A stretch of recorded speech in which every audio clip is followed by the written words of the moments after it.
ሰላምና ጤና ከእናንተ ጋር ይሁን እያልን የአክብሮት ሰላምታችን ወደ እናንተ አደረስን። ወቅታዊና አዳዲስ መረጃዎች በወቅቱ እንዲደርሳችሁ የኢቲ ኒውስ ሚዲያ ላይክ፣ ሼር፣ ሰብስክራይብ በማድረግ የደወል ምልክቱን ይጫኑ እያልን ወደ ሰዓቱ ወቅታዊ መረጃዎች አለፍን።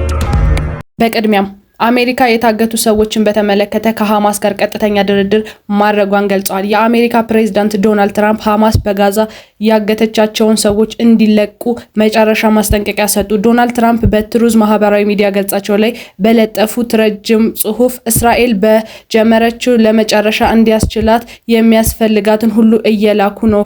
እኔ ያልኳችሁን የማታደርጉ ከሆነ አንድም የሐማስ አባል አይተርፍም ሲሉ አስጠንቅቋል። ይህ የተሰማው በዋይት ሀውስ በታጋቾቹ በተመለከተ ከሐማስ ጋር ቀጥተኛ ድርድር እያደረጉ መሆኑን ካረጋገጡ ከጥቂት ሰዓታት በፊት ነው። በዋሽንግተን እስካሁን ድረስ በቡድን ጋር ምንም አይነት ቀጥተኛ ግንኙነት ሳታደርግ ቆይታለች።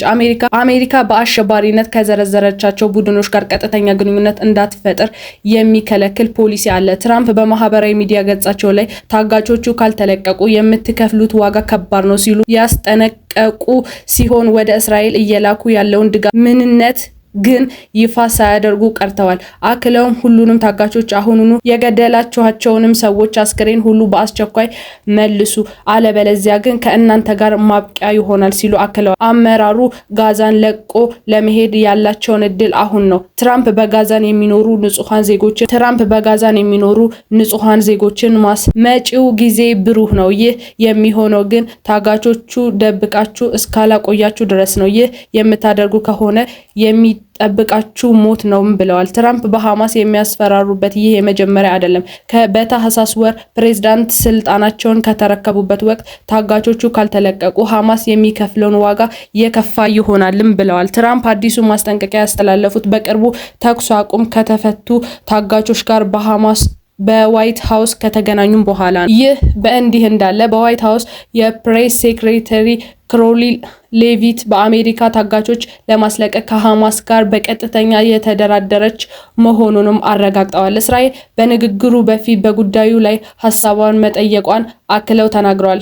ሌቪት በጋዜጠኞች እንደተናገሩት ፕሬዝዳንት ትራምፕ በአሜሪካ ሕዝብ ጥቅም ታሳቢ ያደረገ ነገር ለማድረግ እንደሚያምኑ ገልጸዋል። የታጋቾቹ ልዩ መልእክተኛ የሆነው አዳም ቦህሊ በአሜሪካ ሕዝብ ትክክለኛ የሆነውን የማድረግ በማሰብ የተጀመረ ነው ሲል ተናግሯል። በሐማስ እና በአሜሪካ ሁለት ቀጥተኛ ስብሰባዎች ከማድረጋችን በፊት በርካታ የመረጃ ልውውጥ ማካሄዳችንን በፍልስጤም ምንጭ ተናግሯል። እስራኤል አሁንም የጋዛ 59 ታጋቾች እንደሚገኙበት እስከ 24 የሚደርሱ ታጋቾች በህይወት እንደሚገኙም ተናግሯል። ከታጋቾቹ መካከል የአሜሪካ ዜግነት ያላቸው እንደሚገኙበትም ተገልጿል። የሁለቱ ወገኖች መካከል ንግግር መጀመሩን በቅድሚያ የተሰማው በአክሲዮን በተሰኘው የመገናኛ ብዙሃን በኩል ነበር። የመጀመሪያ ምንጩ በአሜሪካ ከሐማስ ጋር በኳታር ታጋቾች የሚለቀቁበትና ጦርነቱ የሚቆምበት ሁኔታ ላይ እየተነጋገረች መሆኑንም ዘግቦ ነበር። የቀድሞ የአሜሪካ የመካከለኛው ምክትል ረዳት ሚኒስትር እንዳሉበትም ዩናይትድ ስቴትስ ዜጎችን ለመመለስ የበለጠ ንቁ መሆን አለባት። የቀድሞ የሲአይኤስ ፓርላሜንት ኦፊሰር የሆኑት ማክ ሙልፎሪ በጥብቅ ካልተቀናጁ በስተቀር እስራኤላውያን ዜጎቻቸውን ለማስመለስ ያላቸውን እድል ያወሳስበዋል ብለዋል። በእስራኤል ጠቅላይ ሚኒስትር ጽሕፈት ቤት በመግለጫው ቀጥታ ውይይቱን አስመልክቶ አቋሙን መግለጹን አስታውቋል። ከዚህ ውጪ በመግለጫው ላይ ተጨማሪ መረጃ ከመስጠት ተቆጥቧል። እንደ ዘገባው ከሆነ ቦህላር ባለፉት ሳምንታዊ በኳታር ዋና ከተማ ዶሃ ከሐማስ ተወካዮች ጋር ተገናኝተዋል። እንደ አውሮፓውያን አቆጣጠር ከ2012 ጀምሮ በሐማስ በአምባ አስተዳደር ጥያቄ መሰረት በዶሃ መቀመጫ ቢሮ አለው። ከአሜሪካ እና ከግብጽ ጎን ለጎን እስራኤል እና የጋዛ ሐማስ መካከል የተኩስ አቁም ስምምነት በማድረግ ኳታር ትልቁን ሚና ተጫውታለች። ትንሹ ነገር ግን ተጽዕኖ ፈጣሪ በሆነችው የባህረ ሰላጤ መንግስት በአካባቢው ቁልፍ የአሜሪካ አጋር ናት። ዋና የአሜሪካ አየር ኃይል ማረፊያችን ያዘች ሲሆን ከኢራን፣ ከታሊባን እና ከሩሲያ ጋር እና ከሌሎች ጋር የተደረጉ ወሳኝ የፖለቲካ ድርድሮች አስተናግዳለች።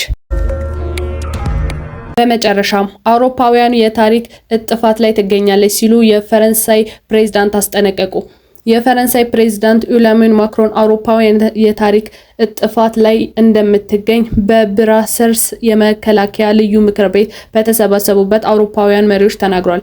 ስለ ዩክሬን ጉዳይ ለመምከር የተገናኙት አውሮፓውያኑ መሪዎች ሀገሪቱን ለማስታጠቅ ባሻገር ከአሜሪካ ታገኝ የነበረውን እርዳታ እንደማቋረጥ በፕሬዝዳንት ዶናልድ ትራምፕ የተገለጸውን ኪዮቭ በምን አይነት መንገድ ይበልጥ መደገፍ እንደሚችሉ ያወያያሉ ተብሎ ይጠበቃል።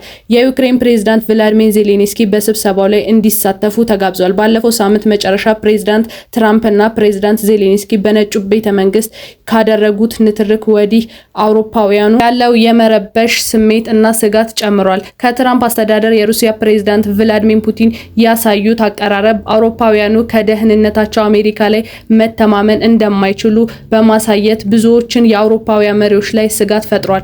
በዋሽንግተን ለዩክሬን ስታጋራ በነበረው የደህንነት መረጃ ለማቆም መወሰኗን ስጋቱን ይበልጥ ጨምሮታል። የፈረንሳይ ፕሬዝዳንት ማክሮን ለህዝብ ባደረጉት ንግግር ሀገራቸው ያላትን የኒውክሌር መሳሪያ በመጠቀም አውሮፓውያን አጋርነቱን የምትሰጠውን ጥበቃ ማራዘምን በተመለከተ ንግግር ለማድረግ ክፍት መሆኗን አስታውቀዋል።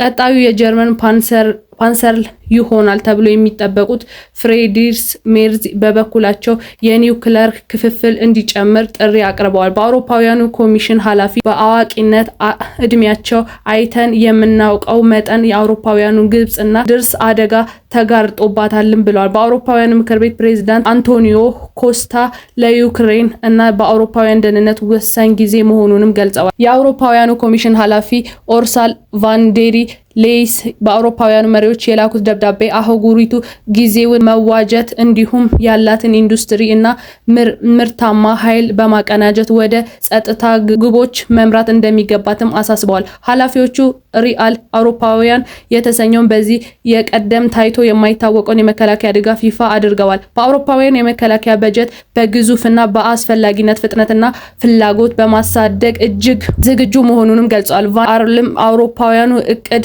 ውስጥ የተካተተው 3 ውጥኖችን በዩክሬን በመደገፍ እንዲሁም በአውሮፓውያኑ ደህንነት ለረጅም ጊዜ ሊመጣ የሚችለውን ፍላጎት የበለጠ ኃላፊነት በመውሰድ እንደሚረዱም አስረድተዋል። ይህ ገለጻቸውም አህጉሪቱ በአሁኑ ላይ በአሜሪካ እርዳታ ላይ መተማመን እንደማትችል በብዙዎች ላይ የተፈጠረውን ስጋት የሚያሳይ ሊሆን ይችላል። ይህ የሪአርሊም በአውሮፓውያኑ እቅድ በአውሮፓውያኑ በሀገሪቱ የመከላከያ ወጪያቸውን ለማሳደግ እንዲችሉ በማድረግ ሲባል የበጀት ጉድለታቸውን እንዲጨምር ይፈቅዳሉ። በአውሮፓውያኑ በሙሉ ሊጠቅሙ የሚችሉ የመከላከያ ኢንቨስትመንት ላይ የሚፈጥረው ጉድለት በመሙላት በ125 ቢሊዮን ፓውንድ ብድር ያካትታል። ሀገሪቱ በተለያዩ ግዛቶች ያለውን የእድገት ልዩነት በማጥበብ በመደቡት ገንዘብ ወደ መከላከያ ወጪዎች ማዞር እንዲችሉ ፈቅዷል። በአውሮፓውያኑ ኢንቨስትመንት ባንክ ወታደራዊ ፕሮጀክት እንዲደግፍ ይፈቅድለታል። እንደ ቫን ዴር ሌይን ገለጻ ይህ እቅድ የመከላከያ ወጪዎችን ሊውል የሚችል እስከ 860 ሚሊዮን ዶላር ሊያስገኝ ይችላል። ብዙዎቹ በአውሮፓውያን መሪዎች በሀገሪቱ ደህንነትን ለማስጠበቅ የሚወስዱትን ፈጣንና ወሳኝ እርምጃ እንደሚደግፉ ጠቁመዋል። የፈረንሳይ ፕሬዝዳንት ኢማኑኤል ማክሮን አሜሪካ በአሁኑ በኋላ ከጎናችን የማትሆን ከሆነ ፈረንሳይ እና አውሮፓውያን መዘጋጀት እንዳለባቸውም ተናግረዋል። ራሳችንን ለመጠበቅ አንድ እና ቁርጠኛ መሆን አለብን ያሉት ማክሮን በአውሮፓውያኑ ዕጣ ፈንታ በዋሽንግተን እና በሞስኮ ጋር መታሰር እንደሌለበትም ገልጿል። ፕሬዝዳንቱ አሜሪካ ከእኛ ጎን እንደማትቆም ማመን ብንፈልግም ይህ የማይሆን ከሆነ በእርሱ መዘጋጀት አለብንም ብለዋል። የኢቲ ኒውስ አድማጭ ተመልካቾቻችን ለሰዓቱ የያዝናቸው መረጃዎች እነዚህ ነበሩ። በአዳዲስ መረጃዎች እስከምንገናኝ ድረስ የኢቲ ኒውስ ሚዲያ ላይክ፣ ሼር፣ ሰብስክራይብ በማድረግ የደወል ምልክቱን ይጫኑ እያልን መልካም ቀን ተመኘን።